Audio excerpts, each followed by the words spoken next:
মহা তপস্বিনী সুবল কন্যা। আমি মহা হতভাগিনী দুঃখী মাতা, আজ তোমাকে অভিশাপ দিচ্ছি। যে প্রকারে আমার বংশের বিনাশ হয়েছে, সেই প্রকারে তোমার চোখের সামনে তোমার যাদব বংশের বিনাশ হবে। পশুর ন্যায় সমস্ত যাদব একে অপরের রক্ত পান করবে,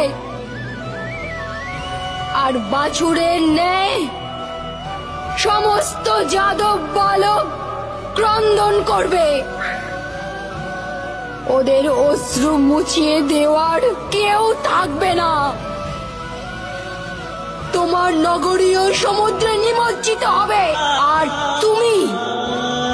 তুমি কোন জঙ্গলে একলা অশক্ত এক বৃদ্ধ পশুর ন্যায় এক শিকারীর হস্তে তীরবিদ্ধ হবে।